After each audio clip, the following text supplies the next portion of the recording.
It's about time I talk about Black British music, the recent project released by Jim Legacy, because I think it's amazing. Ever since it came out, I've really been enjoying it, and I think it's a project more people need to be talking about. I would not be surprised at all if Jim blows up sometime soon. I think he deserves it. The versatility on this project is incredible.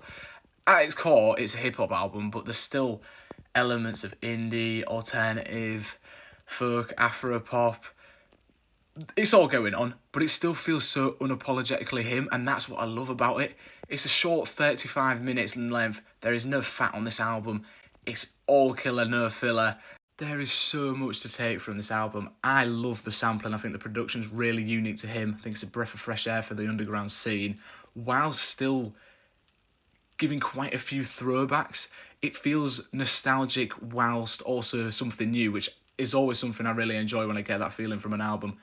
I think that Jim can be really emotionally raw at times on songs like Father. That's one of my favourites on there. And I think my favourite thing overall is just how rooted within the culture it is. There's nods to J Hus, Skepta, Dave, Snow, and just the whole grime scene in general. And I really enjoy how he leans into that original pirate radio style. I think it just validates the cultural aesthetic of the album and who he's paying homage to really well. And as I just mentioned, Dave, he has a killer feature verse on Three Times, another one of my favourites on there. Really just adds to the whole culture and aesthetic of the album. Yeah, wouldn't have expected anything less from Dave, but it's still really cool to see him on there and giving a nod to one of the most promising figures in the UK underground scene.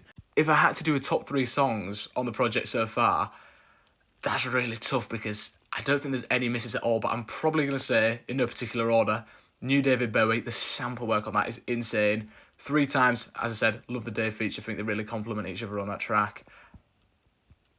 And then I'm going to say Father. I think that's probably the most emotional track on there, as well as the intro context, but as an actual song. And I just love the little Father vocal drops that come in and out. It kind of reminds me of what Little Sims did on Free, on her single for her album Lotus earlier this year, sort of incorporating the sample drop into the rhyme scheme. I always love it when people do that, and I think he does it really effectively here. So yeah, that's probably my top three right now, but that could definitely change. I'm loving it, just spinning it from front to back. Let me know if you've checked it out down in the comments and what you think. I think this needs to be talked about more.